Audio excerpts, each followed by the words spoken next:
ನಮ್ಮ ಬೆಳಗಾವಿ ಜಿಲ್ಲಾದೊಳಗೆ 8 ದತ್ತಿ ಕಾರ್ಯಕ್ರಮ ಅದಾವ. ಈ 8 ಒಳಗೆ ಈಗಾಗಲೇ ಇವು 6 ಮುಗಿದಂಗ ಅದು, ಇವು 2 ಮಾಡಿದ್ದಾರೆ. ಇವತ್ತ ನೇಮಿನಾಥ್ ಕಲ್ಲಪ್ಪ ಇಂಚಲ್ ಇವರು ಮಠ ಬೀದಿ ಒಳಗಿದ್ರು, ಡೆವಲಪರ್ದವರು. ಇವರು ಕಾವ್ಯ ಗಾಯನ, ಭಾಷಣ, ಪ್ರಬಂಧ ಸ್ಪರ್ಧೆಗಳಲ್ಲಿ ಪ್ರತಿ ವರ್ಷ ಶಾಲಾ ಕಾಲೇಜು ವಿದ್ಯಾರ್ಥಿಗಳಿಗೆ ನಡೆಸುವುದು, ಪ್ರತಿ ಸ್ಪರ್ಧೆಗೆ 3 ಬಹುಮಾನವನ್ನು ನೀಡುವುದು. ಈ ವರ್ಷ ನಾವು ಕನ್ನಡ ಶಾಲೆ, ಕಾಕತಿ ಮತ್ತು ಪ್ರೌಢಶಾಲೆಗೆ 185 ಮಂದಿ ಭಾಗವಹಿಸಿದ್ರು. ಆ 185 ಒಳಗೆ 3 ಬಹುಮಾನಗಳನ್ನು ಆಯ್ಕೆ ಮಾಡಿದೆವು. ಇನ್ನು ಲಿಂಗೈಕ್ಯ ಸೌಭಾಗ್ಯವತಿ ಜ್ಯೋತಿ ಮಲ್ಲಿಕಾರ್ಜುನ್ ಮೂಗಿ ಸ್ಮರಣಾರ್ಥ ದತ್ತಿ ಶ್ರೀ ನಾಡೋಜಿ ಏನಿಗೆ ಬಾಳಪ್ಪ ಇವರು ಈ ಒಂದು ದತ್ತಿ ಕಾರ್ಯಕ್ರಮವನ್ನು ಮಹಿಳೆಯರಿಗೆ ಸಂಬಂಧಿಸಿದಂಥ ಕಾರ್ಯಕ್ರಮ ಮತ್ತು ಮಹಿಳೆಯರಿಗೆ ಸಂಬಂಧಿಸಿದ ಇತರ ಚಟುವಟಿಕೆ ದತ್ತಿ ಹೆಸರಿನಲ್ಲಿ ಈ 2 ದತ್ತಿ ಕಾರ್ಯಕ್ರಮಗಳನ್ನು ಇಟ್ಟಿರುತ್ತಾರೆ. ಆರಂಭದಲ್ಲಿ ದಿವಂಗತ ನೇಮಿನಾಥ್ ಕಲ್ಲಪ್ಪ ಇಂಚಲ್ ಅವರ ಬಗ್ಗೆ ಹೇಳಬೇಕಪ್ಪ ಅಂತಂದ್ರೆ, ಇವರು ಬೈಲಹೊಂಗಲ ತಾಲೂಕಿನ ದೇವಲಾಪುರ ಗ್ರಾಮದವರು. ದೇವಲಾಪುರದಿಂದ ಇಲ್ಲೇ ಬೆಳಗಾವದೊಳಗೆ ಮಠದಲ್ಲಿ ಒಳಗೆ ಒಂದು ಸಣ್ಣ ಮನೆ ಒಳಗೆ ಇದ್ರ. ಗಿರಿ ಸಣ್ಣ ಅಂದ್ರೆ ಅತಿ ಸಣ್ಣ, ಬರೀ ಅವ್ರದ್ದು ಕೈಯ ಕೊಡಗೈಯ. ಅವ್ರು ಏನು ಶಿಕ್ಷಕರ ಆದ ನಂತರ ಬರೀ ಕೊಡಗೈಯಾಗಿ ಪೂರ್ತಿ ಅವ್ರು ಕೊಟ್ಟದ್ದು ಹೇಳ್ತಾರೆ ನಿಮ್ಗೆ ಲಿಸ್ಟ್ ರೀ. ಇವರ ಶಿಕ್ಷಣವು BA, BT, DBE ವರೆಗೆ ಆಗಿದೆ. ಇವರು ಶಿಕ್ಷಣ ಇಲಾಖೆಯಲ್ಲಿ ಹೈಸ್ಕೂಲ್ ಟ್ರೈನಿಂಗ್ ಕಾಲೇಜಿನಲ್ಲಿ ಸಹಾಯಕ ಶಿಕ್ಷಕ ಮತ್ತು ಮುಖ್ಯೋಪಾಧ್ಯಾಯರೆಂದು, ಪ್ರಾಥಮಿಕ ಶಾಲೆಯ ಇನ್ಸ್ಪೆಕ್ಟರ್ ಎಂದು ಮತ್ತು ಸಹಾಯಕ ಶಿಕ್ಷಣಾಧಿಕಾರಿಗಳೆಂದು ಕೆಲಸ ಮಾಡಿ 1972ನೇ ಇಸ್ವಿಯಲ್ಲಿ ನಿವೃತ್ತರಾದರು. ಇವರು ತಮ್ಮ ಜೀವನದುದ್ದಕ್ಕೂ ನಿಸ್ವಾರ್ಥ ಸೇವೆ ಸಲ್ಲಿಸಿದ್ದಾರೆ. ಬೆಳಗಾವಿ ತಾಲೂಕಿನಲ್ಲಿ ಒಂದೇ ವರ್ಷದಲ್ಲಿ 7ರಿಂದ 10 ಕನ್ನಡ ಪ್ರಾಥಮಿಕ ಶಾಲೆಗಳನ್ನ ಮತ್ತು ಉತ್ತರ ಕರ್ನಾಟಕ ಗ್ರಾಮಗಳಲ್ಲಿ ಬಹಳಷ್ಟು ವಾಚನಾಲಯಗಳನ್ನ, ಸಮಾಜ ಶಿಕ್ಷಣ ವರ್ಗಗಳನ್ನ ಪ್ರಾರಂಭಿಸಲು ಕಾರಣೀಭೂತರಾಗಿದ್ದಾರೆ. ಸರ್ಕಾರದಿಂದ ಇವರಿಗೆ ಅನೇಕ ಪ್ರಶಸ್ತಿಗಳು ದೊರೆತಿವೆ. ಶುದ್ಧ ನಡತೆ, ಶಾಂತ ಸ್ವಭಾವ, ಸರಳ ಸಜ್ಜನಿಕೆ, ಸಹನಶೀಲತೆ, ಪರಿಶ್ರಮ, ಧಾರ್ಮಿಕತೆ ಮುಂತಾದ ಸದ್ಗುಣಗಳಿಂದ ಜನರ ಪ್ರೀತಿ ವಿಶ್ವಾಸಗಳನ್ನು ಗಳಿಸಿದ್ದಾರೆ. ಶೈಕ್ಷಣಿಕ, ಸಾಹಿತ್ಯಿಕ, ಸಾಮಾಜಿಕ ಕಾರ್ಯಕ್ರಮಗಳಲ್ಲಿ ಮೊದಲಿನಿಂದ ಭಾಗವಹಿಸುತ್ತಾ ಬಂದಿದ್ದಾರೆ. ಆಟ ಪಾಠಗಳಲ್ಲಿ, ಆರೋಗ್ಯ ಸಾಧನೆಯಲ್ಲಿ ವಿಶೇಷ ಆಸಕ್ತಿ ಉಳ್ಳವರಾಗಿದ್ದರು. ಬೆಳಗಾವಿ ಜಿಲ್ಲೆಯ ಸಾಹಿತ್ಯ ಪರಿಷತ್ತಿನ ಅಧ್ಯಕ್ಷರೆಂದು 1982ರಿಂದ 1986ರವರೆಗೆ 3 ವರ್ಷ ಸೇವೆಯನ್ನು ಕೂಡ ಸಲ್ಲಿಸಿರುತ್ತಾರೆ. ಧರ್ಮ, ಭಾಷಾ ಸಮನ್ವಯ ದೃಷ್ಟಿ ಉಳ್ಳವರಾಗಿದ್ದರು. ಅವರಿಗೆ 80 ವರ್ಷ ಇದ್ದರು. ಇವರು ಶ್ರೀಮಂತರಲ್ಲ, ಸದಾ ಜೀವನ ನಡೆಸಿ ಸರ್ವಿಸ್ ಪ್ರಾರಂಭದಿಂದಲೇ ದಾನ ಮಾಡುತ್ತಾ ಬಂದಿದ್ದಾರೆ. ಧಾರ್ಮಿಕ ಆಶ್ರಮಗಳು, ಮಂದಿರಗಳು, ಪಂಚ ಕಲ್ಯಾಣಗಳು, ಧಾರ್ಮಿಕ ಸಾಹಿತ್ಯಿಕ ಗ್ರಂಥಗಳು, ಮುದ್ರಣ ಪ್ರಕಟಣೆಗಳು, ಮಹಿಳಾ ಮಂಡಳಗಳು, ಪಾಠಶಾಲೆಗಳು, ಬಡಬಗ್ಗರು, ಪ್ರಾಥಮಿಕ ಶಾಲೆ, ಹೈಸ್ಕೂಲ್ಗಳ ಮಕ್ಕಳಿಗೆ ಪಾರಿತೋಷಕಗಳು, ಇತರ ಸಂಘ ಸಂಸ್ಥೆಗಳಿಗೆ ದಾನ ಮಾಡುತ್ತಾ ಬಂದಿದ್ದಾರೆ.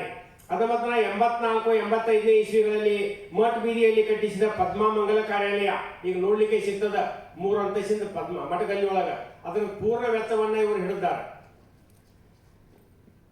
ದಾನ ಕೊಡುವ ತಮ್ಮ ಪತ್ನಿಯ ಇಚ್ಛೆಯನ್ನು ಪೂರ್ಣಗೊಳ್ಳಲು ಸಹಾಯಕರಾಗಿದ್ದಾರೆ. ಕರ್ನಾಟಕ ರಾಜ್ಯದ ಭಾರತ ದೇಶದ ಪ್ರಗತಿಯಲ್ಲಿ ಧರ್ಮ ಮತ್ತು ಆತ್ಮಚಿಂತನೆಯಲ್ಲಿ ಆಸಕ್ತಿ ಉಳ್ಳವರಾಗಿದ್ದರು.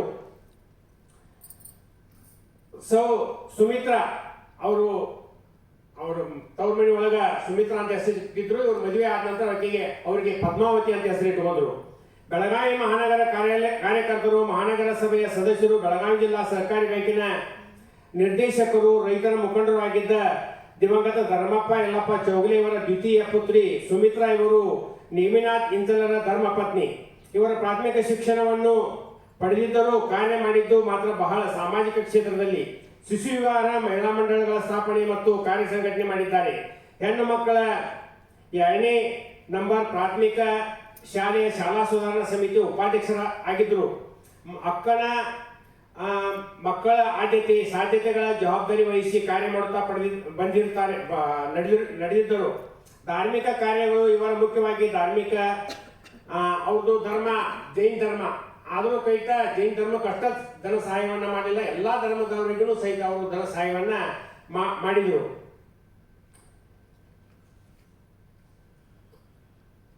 ಅತ್ಯಂತ ಅವಶ್ಯ ಇರುವ 1984 ಇಸ್ವಿಯಲ್ಲಿ ಪದ್ಮಮಂಗಲ ಕಾರ್ಯಾಲಯ ಕಟ್ಟಲು 50,000 ರೂಪಾಯಿ ದಾನವನ್ನು ಮಾಡಿದರು. ಇದಲ್ಲದೆ ಸಾಕಷ್ಟು ಜೈನ ಸಮಾಜದ ಚಿಕ್ಕ ಬಾಳೆಕೊಂಡರಲ್ಲಿ ಬಹಳ ವರ್ಷಗಳಿಂದ ಅತ್ಯಂತ ಅವಶ್ಯವಿರುವ ಜೀನ ಚೈತ್ರಾಲಯ ಇದ್ದುದರಿಂದ ಅಲ್ಲಿ ಜೀನ ಮಂದಿರವನ್ನು ಕಟ್ಟಲು ಸಹಾಯವಾಗಲು ಗರ್ಭಗುಡಿಯಾಗಿ ತಂದೆಯವರ ಹೆಸರಿನಲ್ಲಿ 25,000 ರೂಪಾಯಿಗಳನ್ನು ಕಟ್ಟಿರುತ್ತಾರೆ.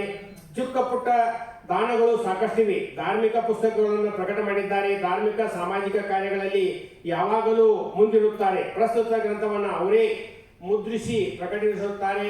ಶ್ರವಣ ಬೆಳಗೊಳದೊಳಗ ಇವ್ರದ್ದು ಒಂದು ದೊಡ್ಡ ಬುಕ್ ಪ್ರಕಟವನ್ನು ಮಾಡಿದ್ದಾರೆ. ಅದರದ ಲೇಖಕರು ನಮ್ಮ ದೇವಲಾಪುರದ ಡಾಕ್ಟರ್ ನಾಗರಾಜ್ ಮರನ್ ಅವರು.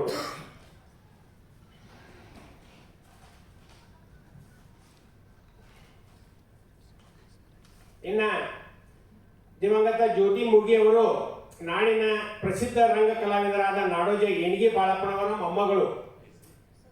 ಜ್ಯೋತಿ ಅವರ ಜನನ 1971 ನವೆಂಬರ್ 1ರಂದು ಆಯಿತು. ಕರ್ನಾಟಕ ರಾಜ್ಯೋತ್ಸವ ದಿನಾನ ಅವ್ರ ಜನನ ಆಯಿತು. ಜ್ಯೋತಿ ಅಭ್ಯಾಸ ಬಿಕಾಂ ಅವರಿಗೆ ಆದ ನಂತರ ಕೆಲ ದಿನ ಲೆಕ್ಕಾಧಿಕಾರಿಯಾಗಿ ಕೆಲಸ ಮಾಡಿದ ಅವರ ಚಿಕ್ಕಪ್ಪ ಮತ್ತು ಚಿಕ್ಕಮ್ಮರ ಮನೆಯಲ್ಲಿ ಆಡಿ ಬೆಳೆದವರು. ಮದುವೆ ವಯಸ್ಸು ಬಂದಾಗ ಅವರ ಚಿಕ್ಕಮ್ಮ ಮತ್ತು ಚಿಕ್ಕಮ್ಮ ಹೆಚ್ಚು ಮುತುವರ್ಜಿ ವಹಿಸಿ ಬೆಳಗಾವಿಯ ಮೂಗಿ ಕುಟುಂಬದ ಮಲ್ಲಿಕಾರ್ಜುನ್ ಮೂಗಿ ಅವರೊಂದಿಗೆ ಲಗ್ನವನ್ನ ಮಾಡಿದರು. ಬೆಂಗಳೂರಿನಲ್ಲಿ ಮಲ್ಲಿಕಾರ್ಜುನ್ ಅವರು ಕೆಲಸ ಪ್ರಾರಂಭಿಸಿ ಅಲ್ಲಿಯೇ ತಮ್ಮ ಸಂಸಾರವನ್ನ ತಮ್ಮ ಬಂಡೆಯನ್ನು ಎಳೆದರು. ಮದುವೆ ಆದ 2 ವರ್ಷದಲ್ಲಿ ರೋಹನ್ ಎಂಬ ಗಂಡು ಮಗನ ಪಾಲಕರು ಆಗುವ ಸೌಭಾಗ್ಯ ಅವರಿಬ್ಬರಿಗೂ ಒದಗಿ ಬಂತು. ಚಿಕ್ಕಂದಿನಿಂದ ರೋಹನ್ ಪ್ರತಿಭಾವಂತ ಬಾಲಕನಾಗಿದ್ದ. ಬೆಂಗಳೂರಿನಲ್ಲಿ ವಿದ್ಯಾಭ್ಯಾಸವನ್ನ ಪ್ರಾರಂಭಿಸಿದರು. ಈ ರೀತಿಯಾಗಿ ಸುಖದಿಂದ ಸಾಗಿದ ಜ್ಯೋತಿ ಹಾಗೂ ಮಲ್ಲಿಕಾರ್ಜುನ್ ಮೂಗಿ ಅವರ ಸಂಸಾರಕ್ಕೆ ಯಾವ ದೃಷ್ಟಿ ಪಡೆಯಿತೋ ಏನೋ ಅಕಸ್ಮಾತ್ವಾದ ದುರ್ಘಟನೆ ಒಂದು ಜರುಗಿ ಸುಖ ಸಂಸಾರದಲ್ಲಿ ವಿಧಿ ಆಟದಲ್ಲಿ ವಿಚಿತ್ರ ತಿರುವು ಕಂಡಿತು. ಇನ್ನು ಎಷ್ಟೋ ಆಸೆ ಆಕಾಂಕ್ಷೆಗಳೊಂದಿಗೆ ಈ ಸಂಸಾರ ಎಲ್ಲ ರಂಗಗಳಲ್ಲಿಯೂ ತನ್ನದೇ ಆದ ಕೆಲಸ ಮಾಡಬೇಕು, ಮಣಿತನದ ಹಿರಿತನ ಎತ್ತಿ ಹಿಡಿಯಬೇಕೆಂಬ ಅಭಿಲಾಷೆಗೆ ಗರಿ ಬಡಿದಂತಾಗಿ ಇಡೀ ಮೂಗಿ ಮತ್ತು ಎಣಿಗೆ ಕುಟುಂಬಕ್ಕೆ ಆಘಾತವಾಗುವುದರ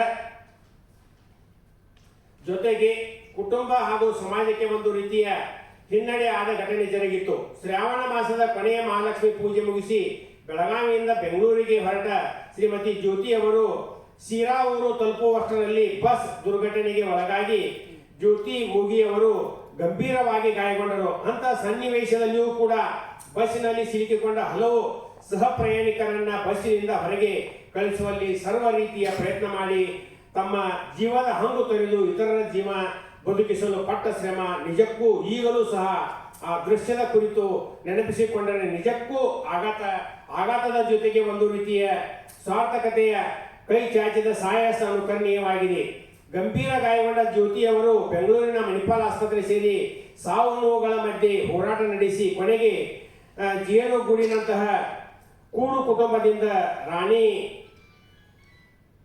ಮರೆಯಾದಂತೆ ತಮ್ಮ 38ನೇ ವಯಸ್ಸಿನಲ್ಲಿ ಕೊನೆ ಉಸಿರೆಳೆದರು. ಇಡೀ ಕುಟುಂಬಕ್ಕೆ ತುಂಬಲಾರದ ನಷ್ಟ ಹಾಗೂ ನಮ್ಮ ಕರ್ನಾಟಕಕ್ಕೂ ನಷ್ಟ. ಎಣಿಗಿ ಕುಟುಂಬಕ್ಕೂ ಅಕ್ಷರವಶಾದ್ದು ಆಘಾತಕ್ಕೊಳಗಾಗಿ ಅವರ ಆದ ನಂತರ ಅದರ ಒಂದು ದತ್ತಿಯನ್ನು ನಮ್ಮ ಕನ್ನಡ ಸಾಹಿತ್ಯ ಪರಿಷತ್ತಕ್ಕೆ ಅವರು ದತ್ತಿಯಾಗಿ ಹಣವನ್ನ ಇಟ್ಟಿರ್ತಾರೆ. ಆ ಒಂದು ದತ್ತಿ ಕಾರ್ಯಕ್ರಮ ಇವತ್ತ ಜರುಗ್ತಾ ಇದೆ.